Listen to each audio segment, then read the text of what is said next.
Hello everyone, my name is Ved. Welcome to official YouTube channel of triple A bright academy. आज मैं आपको बता रहा हूँ बजट के बारे में। बजट, जैसा कि आपको पता है कि आज फर्स्ट फरवरी है और 1 फरवरी को हमारा बजट लॉन्च होता है। और जो बजट हमारा आया वो इस साल का जो बजट आया उसमें टैक्सेस में बहुत अच्छी चीज़ें नहीं है, यानी कोई बहुत अच्छे बेनिफिट्स नहीं बता रहे हैं टैक्सेस के बारे में, लेकिन कुछ अमेजिंग नई चीज़ें जैसे क्रिप्टो करेंसी के बारे में बताया गया है कि कैसे डिजिटल करेंसी जो आरबीआई स्टार्ट कर रहा है, और इसके अलावा जो भी आप डिजिटल करेंसी के ऊपर, जो भी हम क्रिप्टो करेंसी के ऊपर जो भी हम बेनिफिट्स या प्रॉफिट्स कमाएंगे उसके ऊपर किस तरह से टैक्स स्लैब भी जो है वो गवर्नमेंट ने इंट्रोड्यूस किया है। इन्हीं छोटी छोटी चीज़ों के बारे में मैं आपको पूरे बजट में एक्सप्लेनेशन दूंगा, लेकिन आज जो मैं आपको बता रहा हूँ वो एक छोटा सा एक हाईलाइट दे रहा हूँ कि बजट होता क्या है और बजट के बेसिक प्रोविजन क्या रहे हैं इस साल के। डिटेल एनालिसिस में कल आपको पूरे वीडियो में बताऊंगा कि बजट के क्या अंदर डिटेल एनालिसिस है। सबसे पहले ये समझते हैं कि बजट, हमारे देश में बजट तो है, लेकिन ऐसे कॉन्स्टिट्यूशन को देखते हैं तो कॉन्स्टिट्यूशन के अंदर कोई भी वर्ड बजट मेंशन नहीं है। There is no word called budget in our constitution, remember this part. अब बजट जो बनाया जाता है बेसिकली उसमें दो चीज़ें होती है, एक हम पैसा कहाँ से आया और पैसा कहाँ जा रहा है। ये दो बातें इंपॉर्टेंट रहती है, यानी कितना हमने रेवेन्यू रिसिप्ट आया और कितना हम एक्सपेंडिचर करेंगे। और अगर उस रेवेन्यू रिसिप्ट और एक्सपेंडिचर में कोई नुकसान हुआ है तो वो उसके नुकसान की भरपाई जो है वो कैसे होती है, वो हम बात करते हैं बजट के अंदर। अब क्योंकि बजट जो बनाया जाता है वो एक फंड से बनाया जाता है, और हमारे देश में देखा जाए तो कॉन्स्टिट्यूशनली 3 टाइप के फंड्स हैं। एक आर्टिकल 266 में हमारे पास कंसोलिडेटेड फंड है, जिसको हम कंसोलिडेटेड फंड ऑफ इंडिया कहते हैं। एक हमारे पास कॉन्टीजेंसी फंड है, 267 के अंदर कॉन्टीजेंसी फंड ऑफ इंडिया है, और 266 आर्टिकल के अंदर हमारे पास पब्लिक अकाउंट भी है, पब्लिक अकाउंट फंड भी है। तो 3 तरह के फंड होते हैं बच्चे, एक कंसोलिडेटेड फंड ऑफ इंडिया, एक कॉन्टीजेंसी फंड ऑफ इंडिया, एक public account. Consolidated fund of India से ही बजट बनाया जाता है, यही वो फंड है जिसमें से बजट बनाया जाता है, क्योंकि इस फंड में सारा जो टैक्स का पैसा है, जो भी अर्निंग है गवर्नमेंट की, वो सब का सब पैसा जो है वो कंसोलिडेटेड फंड ऑफ इंडिया में रखा जाता है। कॉन्टीजेंसी फंड हमारा इमरजेंसी फंड है, एक इमरजेंसी कॉर्पस है जो कि प्रेसिडेंट के अंडर मेंटेन किया जाता है, और ये एक तरह का 30,000 करोड़ का एक अमाउंट है जहाँ से गवर्नमेंट कोई मुश्किल समय पे पैसे निकाल सकते हैं फिर, लेकिन वो मेंटेन रखना पड़ता है। पब्लिक अकाउंट में वो पैसा होता है जो गवर्नमेंट ने पब्लिक का पैसा अपने पास रखा, फॉर एग्जाम्पल पेंशन के रूप में या पीएफ के रूप में, जो भी गवर्नमेंट को कल वापस करना है वो सारा पैसा पब्लिक अकाउंट के अंदर रहता है। अब पब्लिक अकाउंट में ऐसे अगर पैसा निकालना है तो आपको ज़रूरी नहीं है पार्लियामेंट से बिल पास करना, ठीक है, लेकिन अगर कोई ऐसे बजटरी प्रोविजन है उसके लिए आप निकालते हो तो डेफिनेट सी बात है तब पार्लियामेंट से अप्रूवल लेना पड़ेगा। लेकिन अगर कंसोलिडेटेड फंड ऑफ इंडिया से चवन्नी भी निकालनी है तो भी आपको पार्लियामेंट से बिल पास करना पड़ेगा। इसका मतलब अगर हम पैसे निकालने की बात कर रहे हैं कंसोलिडेटेड फंड ऑफ इंडिया से, तो इसी के लिए हम ये बजट बना रहे हैं। इसका मतलब बजट एक बिल है जो कि सिर्फ लोकसभा में इंट्रोड्यूस किया जाता है। It can not be introduce in the Rajya Sabha with the prior approval of the president. President इसको पहले अप्रूवल दे देता है, ये आपने ध्यान में रखना है, with the prior approval of the president. And ये लोकसभा से एक स्पेशल मेजॉरिटी से पास किया जाएगा। कौन सी मेजॉरिटी से? स्पेशल। रिमेंबर, स्पेशल मेजॉरिटी से पास किया जाता है। अगर बजट पास नहीं हुआ किसी सरकार से तो वो सरकार गिर सकती है। हाउस डिसॉल्व नहीं होता, सरकार गिर सकती है, दूसरे को मौका मिल सकता है सरकार बनाने के लिए, या अगर कोई सरकार नहीं बना सकता तो प्रेसिडेंट हाउस को डिसॉल्व भी कर सकता है। आप कह सकते हो this house can also be dissolve अगर बजट पास नहीं होता है, लेकिन इन जनरल ऐसा कभी हुआ नहीं है, लेकिन हम ये कह सकते हैं। अब बजट क्या होता है? बजट में एक बजटरी स्पीच आती है, जो हमारी जो फाइनेंस मिनिस्टर है निर्मला सीतारमण जो है, उन्होंने बजटरी स्पीच दी है। लेकिन वो बजटरी स्पीच तैयार करने के पीछे हमारे पास बहुत सारे डिपार्टमेंट से जो काम करते हैं, सबसे इंपॉर्टेंट डिपार्टमेंट होता है department of economic affairs. Remember, department of economic affairs है जो बजट बनाता है, ठीक है। अब बजट के अंदर क्या क्या प्रोविजन है वो हम ध्यान से सुनेंगे। बजट सबसे पहले कॉन्स्टिट्यूशन में, मैंने कहा कोई वर्ड नहीं है बजट, लेकिन क्या है? There is something called annual financial statement. Annual financial statement under article 112, यहाँ पे हम बात करते हैं रेवेन्यू और एक्सपेंडिचर की। जो भी रेवेन्यू एक्सपेंडिचर का एस्टिमेटेड है उसके बारे में हमें टोटल जो नॉलेज मिलती है वो एनुअल फाइनेंशियल स्टेटमेंट से मिलती है। ये आपने जाना है, रेवेन्यू की भी और एक्सपेंडिचर की भी। और ये टोटल ये भी बताता कि कितना हमने पैसा आया है, कितना पैसा जाए। सिर्फ ये नहीं बताता कि इस साल का, क्योंकि इस साल का जो बजट होता है वो हमेशा एस्टिमेटेड होता है, तो यानी 2022-23 के बारे में तो बताता ही है, ठीक है। जो 2022 और 23 का बजट होगा उसके बारे में तो एस्टिमेशन आएगी, साथ में 2021 और 22 की जो एस्टिमेशन है उसके बारे में भी ये बताएगा। अपार्ट फ्रॉम दिस, 21-22 के एस्टिमेशन के अलावा ये एक्चुअल चीज़ जो एक्चुअल में है, हमने जो रेवेन्यू रिसिप्ट एक्सपेंडिचर जो हुआ था, जो कि 2020 और 21 का आएगा, उसके बारे में भी एनुअल फाइनेंशियल स्टेटमेंट में बताया जाता है। एनुअल फाइनेंशियल स्टेटमेंट को अकम्पनी करता है डिमांड ऑफ ग्रांट्स, मतलब अगर एनुअल फाइनेंशियल स्टेटमेंट में है तो उसके साथ उसके सपोर्ट में आपको डिमांड ऑफ ग्रांट्स भी देना पड़ेगा, इसका भी एक बिल देना पड़ेगा। डिमांड ऑफ ग्रांट जो कि आर्टिकल 113 के अंदर है। इस साल के बजट में there are 102 demand of grants, remember 102, ये अलग यूनिवर्सिटी से लेकर स्टेट से लेकर अलग अलग स्टेट्स की डिमांड ऑफ ग्रांट्स है जो हमें देने पड़ती हैं, ठीक है। तो जो सेंटर को देने पड़ती हैं वो डिमांड ऑफ ग्रांट्स कितनी याद रखना है आपने, 102 डिमांड ऑफ ग्रांट्स है इस साल। तीसरी चीज़ होती है फाइनेंस बिल, जो कि आर्टिकल 110 है। फाइनेंस बिल एक तरह का मनी बिल है, इसीलिए आर्टिकल 110(1)(a) के अंडर ये आता है, ठीक है, ध्यान रखना है। फाइनेंस बिल की जब हम बात करते हैं, remember this point, finance bill के बारे में ये हमेशा ध्यान रखना है, ये वो बिल है जो टैक्सेस की बात करता है, यानी ये वो बताता है कि कौन सी चीज़ें महंगी हो रही है और कौन सी चीज़ें सस्ती हो रही है, यानी कौन से टैक्स हमने इम्पोज किए हैं, कौन से टैक्स हमने हटा दिए, अल्टर कर दिए, कौन से टैक्स हमने रेगुलेट करें या कौन से टैक्स हमने नए इंट्रोड्यूस करें। तो ये सारी बातें फाइनेंस बिल के अंदर होती है, और फाइनेंस बिल टैक्स का लेखा जोखा जो होता है वो फाइनेंस बिल होता है। इसके अलावा हमारे पास fiscal policy statements mandate under FRBM act 2003 से लेके आए हैं। कब से लेके आए हम लोग, 2003 से। रिमेंबर दिस पॉइंट, FRBM मतलब fiscal responsibility and budget management act 2003 से हम इसको भी लेके आ रखे हैं, जिसके अंदर हम, क्योंकि हमारा बजट डेफिसिट बजट है, यानी आमदनी 18 खर्चा रुपया, रेवेन्यू ज़्यादा है, रिसिप्ट ज़्यादा कम है और रेवेन्यू एक्सपेंडिचर जो है ज़्यादा है। इसलिए इस FRBM के अंडर अगर हम बात करें कि क्या एनालिसिस होता है, ये एक असेसमेंट करता है जो हमारे इकोनॉमी के जो ग्रोथ प्रोस्पेक्ट है उसके बारे में, ठीक है। इसके अंदर हमारे पास अगर देखें, अगर हम मिड टर्म पॉलिसी की बात करें तो इसके अंदर हम रेवेन्यू डेफिसिट, फिस्कल डेफिसिट, है ना, रेवेन्यू एक्सपेंडिचर, ये इन सब की बातें को जो होती है FRBM के अंदर है। ध्यान रखना है, FRBM एक्ट जो हमने किया है, हमने उसमें ये बोला है कि हम रेवेन्यू डेफिसिट को ज़ीरो करने की कोशिश करेंगे, क्योंकि अगर हम रेवेन्यू डेफिसिट ज़ीरो करेंगे तभी हम फिस्कल डेफिसिट को कर्टेल कर सकते हैं, कंट्रोल कर सकते हैं या ठीक कर सकते हैं। ये आपने ध्यान में रखना। ये बजटरी स्पीच जो रहती है उसके अलावा, उसमें स्पीच के अलावा ये 4 चीज़ें इंक्लूड की जाएगी। उसके अलावा नेचर ऑफ कुछ चीज़ें ऐसी है जिनका सिर्फ नेचर एक्सप्लेनेटरी स्टेटमेंट्स रहती हैं, जैसे एक्सपेंडिचर का एक्सप्लेनेशन होगा, है ना, रिसिप्ट बजट का एक्सप्लेनेशन होगा, एक्सपेंडिचर बेसिकली जिसको हम प्रोफाइल या एक्सपेंडिचर एस्टिमेटेड जो रहता है उसका होगा, बजट एट अ ग्लांस का रहेगा, और एक मेमोरेंडम बनाया जाएगा जो explaining the provision of the finance bill. इस तरह की चीज़ें भी रहती है बजट के अंदर। उसके अलावा हमारे पास आउटपुट और आउटकम मॉनिटरिंग फ्रेमवर्क रहते हैं, जिसमें कि जितने भी सेंट्रल सेक्टर की स्कीम्स और सेंट्रली स्पॉन्सर स्कीम, दोनों central sector scheme and centrally sponsor scheme, याद रखना हमारे पास 2 तरह की सेंट्रल स्कीम्स रहती हैं। एक तो सेंट्रल कोर स्कीम्स कहा जाता है, एक हमारी कोर स्कीम्स रहती है। वैसे तो 29 है, लेकिन जो हमारी कोर ऑफ द कोर है वो 6 मेन स्कीम्स कहलाती हैं, ठीक है, ये ध्यान रखना। बाकी सेंट्रली स्पॉन्सर स्कीम भी रहती है, जिसको सेंटर क्या करता है, होलसेल नहीं करता, लेकिन वो स्पॉन्सर कर सकता है।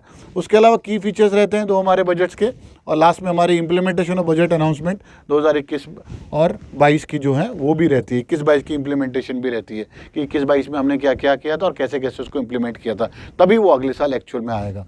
तो ये बजट के अंदर इंक्लूड किए जाते हैं जब हमारी बजट इंट्रोड्यूस किया जाता है। आज जो इंट्रोड्यूस किया, मतलब इन सब चीज़ों के साथ बजट आया हमारे पास।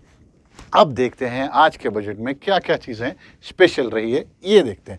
सबसे पहले हम देखते हैं, हमारे पास हमने कहा ना 2 चीज़ों की बात करेगा, एक करेगा रिसिप्ट की बात, पैसा कहाँ से आया, और दूसरा एक्सपेंडिचर की बात, यानी कितना रिसिप्ट है कितना एक्सपेंडिचर। यहाँ पे अगर हम गौर से देखें तो हमारे पास 3 चीज़ें आ रही है। देखो 2020 और 21 मतलब एक्चुअल, है ना, 2021 और 22 मतलब ये हमारा बजट एक्सपेंडिचर जो है 1 साल पहले वाला, और इस साल का जो हमारे पास रहेगा दैट इज़ 2022 और 23, ठीक है। तो एक्चुअल 2021 और 22 का बजट एस्टिमेटेड और रेवेन्यू एस्टिमेटेड दोनों चीज़ें हमने देख ली है।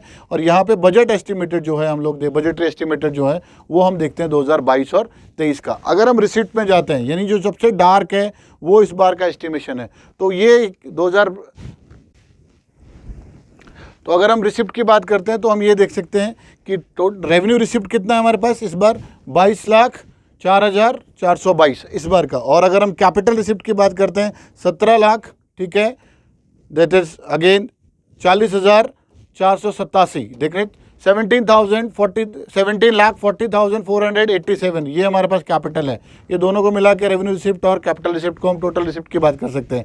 अगर हम एक्सपेंडिचर साइड में जाते हैं तो रेवेन्यू एक्सपेंडिचर इस साल का कितना हमारे पास 31,94,663, ठीक है, तो कितना है 31 लाख, ठीक है, 31 लाख कितना 94,663। और वहीं पे जब हम बात करते हैं कैपिटल एक्सपेंडिचर की, तो वो हम कह रहे हैं कि भाई 7,50,246, 7,50,246। तो ये हमारा एक्सपेंडिचर है इस साल का, ये ध्यान रखना है। ये फिगर आपने बहुत इंपॉर्टेंट है, ये 22044422, वेरी वेरी इंपॉर्टेंट है ना। कुछ मिलता जुलता है ब्राइट एकेडमी के फ़ोन नंबर से, 9988842200। सी दैट्स द पॉइंट, ठीक है। तो कुछ मिलता जुलता है हमारे फ़ोन नंबर से ये, ठीक है। ये तो 220422, ये आपने ध्यान रखना है। ये अब तो इस साल का रेवेन्यू रिसिप्ट है। और कैपिटल रिसिप्ट की बात करें तो 17,40,487। वहीं पे एक्सपेंडिचर में जाएं तो हमारे पास 31,94,663,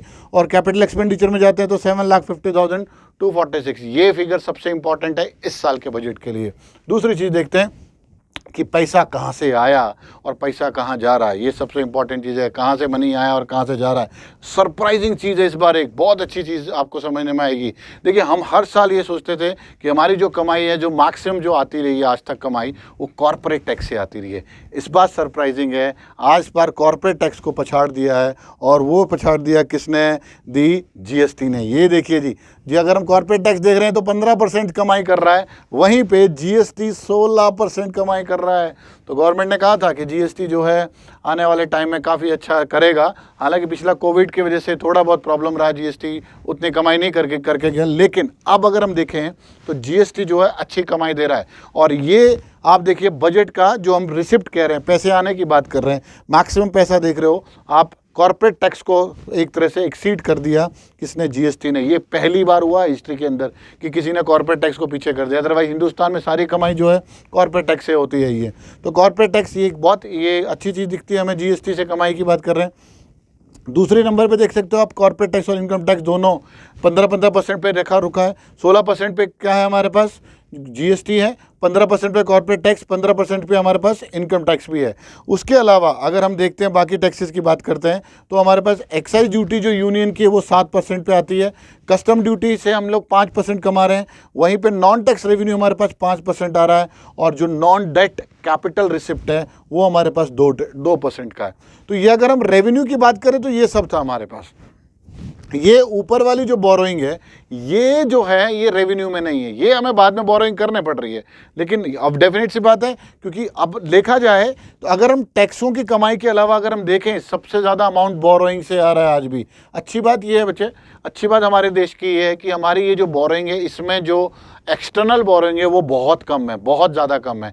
इसमें ज़्यादातर बोरोइंग जो हमारी देखते हैं, या तो हमने मार्केट बोरोइंग कर रखी है बहुत ज़्यादा, मार्केट बोरोइंग के अलावा थोड़ी बहुत जो हमारी जो सेविंग सर्टिफिकेट्स वगैरह है गवर्नमेंट के, उसके बेसिस पे हमने जो है बोरोइंग कर रखी है। यहाँ पे ये ध्यान रखना, नो डाउट बोरोइंग सबसे बड़ा है, लेकिन यहाँ पे बोरोइंग में ये चीज़ आपने ध्यान में रखनी है कि बोरोइंग में अब एक्सटर्नल बोरिंग जो है उसका रेशियो बहुत कम है, अराउंड 5% भी है।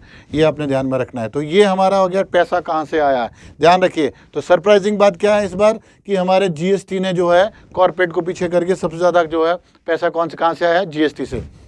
अगर हम रेवेन्यू एक्सपेंडिचर में जाते हैं कि खर्चा कहाँ कर रहे हैं, अपार्ट फ्रॉम एक्सपेंडिचर में चलते हैं, तो देखिए सबसे पहले जब हम एक्सपेंडिचर की बात करते हैं तो यहाँ पे हम, क्योंकि बोरोइंग हमारी सबसे ज़्यादा है तो इंटरेस्ट पेमेंट भी बहुत ज़्यादा है। तो इंटरेस्ट पेमेंट में 20% दे के जा रहे हैं। किस में दे रहे हैं? इंटरेस्ट पेमेंट में 20% दे रहे हैं। उसके बाद स्टेट शेयर जो जाता है टैक्सेस का, देखो आपको याद होगा फाइनेंस कमीशन ने अब जो स्टेट शेयर है उसको, जैसे हमने कहा ना, 40% तक पहुंचा रखा है। तो अगर वो स्टेट शेयर जो है, सेंट्रल स्टेट के बीच की जो एलोकेशंस है, तो यहाँ पे हम देख सकते हैं स्टेट शेयर जो है कितना परसेंट निकल रहा है? 17%। तो पहले नंबर पे अगर हम देखते हैं इंटरेस्ट पेमेंट है, तो दूसरे नंबर पे हमारे पास स्टेट शेयर जा रहा है। तीसरे नंबर पे जितने भी सेंट्रल सेक्टर की जो स्कीम्स है, सेंट्रली स्पॉन्सर नहीं कह रहा हूँ, सेक्टर की scheme, remember this thing, central sector की स्कीम तीसरे नंबर पे आती है हमारे पास।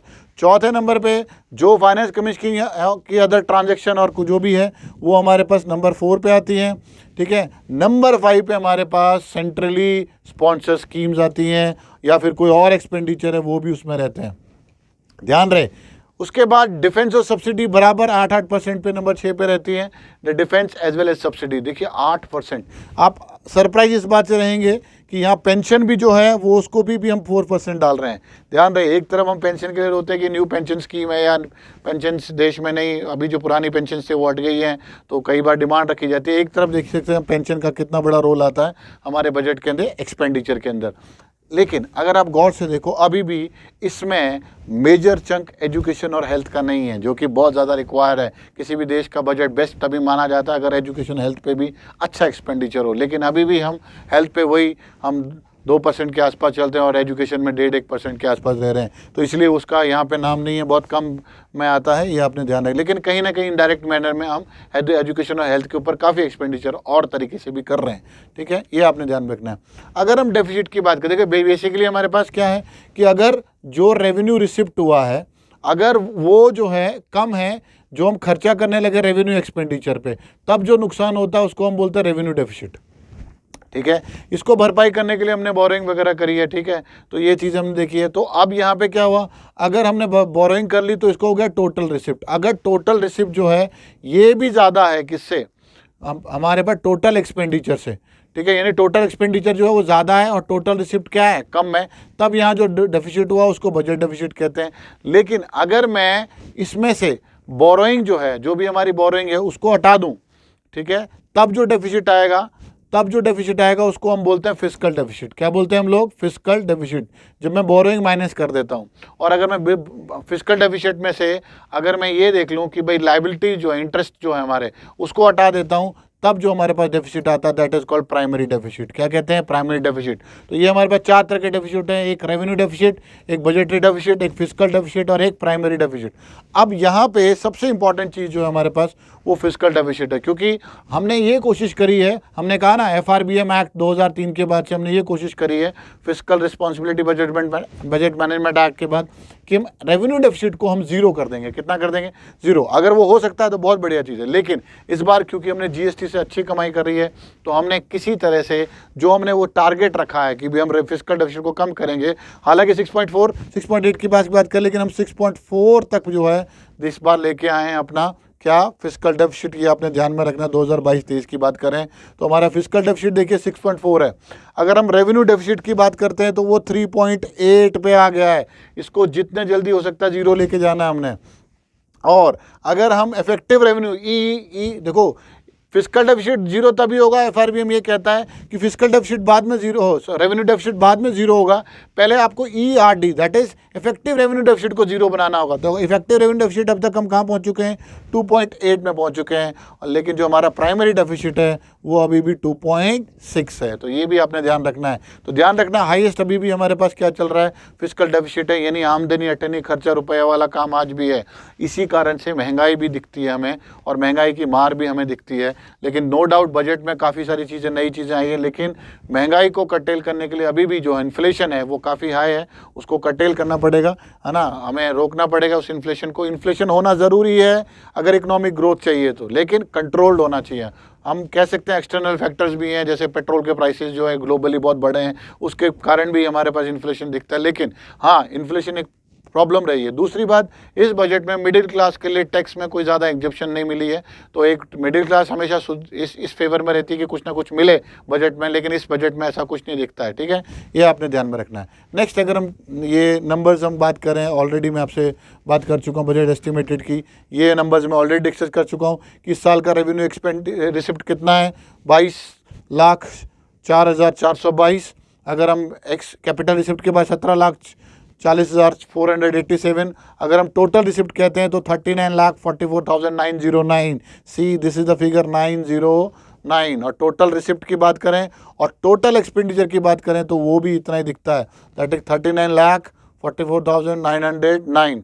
इफेक्टिव कैपिटल एक्सपेंडिचर की बात करें तो 10,67,889। अगर हम रेवेन्यू डेफिसिट की बात करें तो ये हमारे पास 9,90,241। अगर हम इफेक्टिव रेवेन्यू डेफिसिट की बात करें तो हमने कहा 6,72,598। और अगर हम फिस्कल डेफिसिट देखते हैं 16,61,196। वेयर एज प्राइमरी डेफिसिट की बात करें तो 7,20,545। ये हमारा प्राइमरी डेफिसिट है। अब इसमें एक चीज़ को समझना है, ये जो चीज़ हम बता रहे हैं ये एस्टिमेटेड है बेटा, ये अभी एस्टिमेट किया हमने कि ये एस्टिमेशन है हमारे, एक्चुअल में जब बात आती है तो अभी हम जो एक्चुअल बता रहे हैं 2020 और 21 की बता रहे हैं, ठीक है, एक्चुअल में। और लास्ट ईयर की हम क्या कर रहे हैं, एस्टिमेटेड बता रहे हैं। दोनों का एस्टिमेट हमने ये किया था और रिवाइज एस्टिमेट ये है हमारा, यानी जो हमने किया था लास्ट टाइम। अगर हम रेवेन्यू की बात करते हैं, let's talk about fiscal deficit.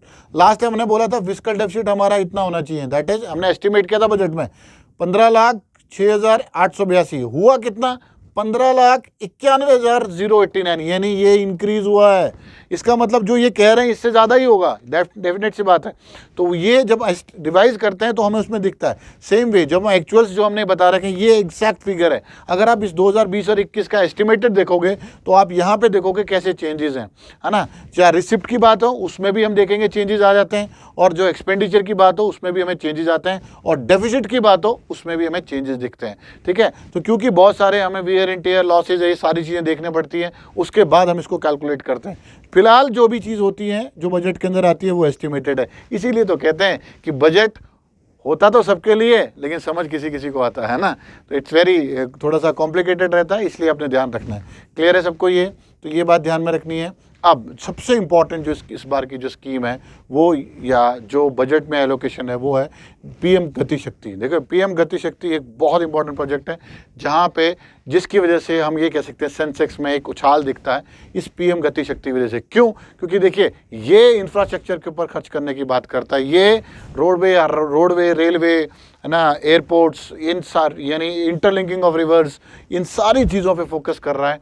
और ये जो प्रोजेक्ट है पीएम गति शक्ति, ये कह सकते हैं कि ये एक 2000 हम कह सकते हैं डाउन द लाइन 25 साल के बाद का जो मिशन रखा, क्योंकि हम ये मान के चल रहे हैं कि आफ्टर 25 ईयर्स शहरों की पॉपुलेशन जो है इस देश के अंदर मोर देन 50% हो जाएगी। तब के लिए हमें यहाँ का इंफ्रास्ट्रक्चर इतना स्ट्रॉन्ग चाहिए कि वो 50% पॉपुलेशन को वो वेल मैनेज कर सके, उनके लिए फैसिलिटीज़, पब्लिक फैसिलिटीज़ जो है वो बेस्ट हो सके। उसका एक विजन में ध्यान में रख के ये पीएम गति शक्ति जैसे प्रोजेक्ट जो हैं वो स्टार्ट कर रखे हैं। देखिए after the huge success of PM Gram Sadak Yojana की, प्रधानमंत्री ग्राम सड़क योजना की बात करें, या इसी गवर्नमेंट के अंदर, या फिर हम बात करते हैं द गोल्डन कोऑर्डिनेटर की बात कर रहे हैं, तो इसके अलावा ये जो पीएम गति शक्ति है ये इसका भी फोकस है। देखिए अब क्या क्या है। सबसे पहला कह रहा है पीएम गति शक्ति क्या कर रहा है, national master plan for world class modern infrastructure. तो वर्ल्ड क्लास मॉडर्न इंफ्रास्ट्रक्चर के लिए नेशनल मास्टर प्लान लेके आ रहे हैं। और उसमें देखिए सबसे पहला क्या है, 25,000 किलोमीटर के नेशनल हाईवेज 2022-23 तक खत्म करना है। यानी नेशनल हाईवे के जो प्रोजेक्ट्स हैं वो 25,000 किलोमीटर तक के लेके जाना है, ठीक है। यूनिफाइड लॉजिस्टिक इंटरफेस प्लेटफॉर्म की बात करनी। देखिए यहाँ पे एक बहुत इंपॉर्टेंट चीज़ है, जब लॉजिस्टिक की बात कर रहे हैं यहाँ पे एक और चीज़ आई है कि ड्रोन फैसिलिटी की बात कर रहे हैं, कि ड्रोन के थ्रू चीज़ें जो है एक जगह पहुँचाई जाएगी। ड्रोन का इस्तेमाल इसी बजट में किसानों के लिए भी किया जाएगा। ड्रोन का यूज़ जो है किसानों के लिए इंफॉर्मेशन से लेकर काफ़ी चीज़ें जो है किसानों के लिए जो बताई जाएगी ड्रोन के थ्रू, और काफ़ी चीज़ें। तो ड्रोन का यूज़, और ये एक यूनिफाइड लॉजिस्टिक इंटरफेस प्लेटफॉर्म भी बनाया जाएगा। तीसरी चीज़ क्या है, ओपन सोर्स मोबिलिटी स्टैक जो है वो भी रखा जाएगा। इसी पीएम गति शक्ति के अंदर हम एक जो है नॉर्थ ईस्ट के लिए हम लेके आए हैं बेसिकली, और नॉर्थ ईस्ट को स्पेशल फोकस किया है, जिसको हमने नॉर्थ ईस्ट के लिए एक डिवाइन जो हमने बोला है कि भाई नॉर्थ ईस्ट के लिए हम डेवलपमेंट के लिए और फॉर नॉर्थ ईस्ट जो हमने लेके आए हैं।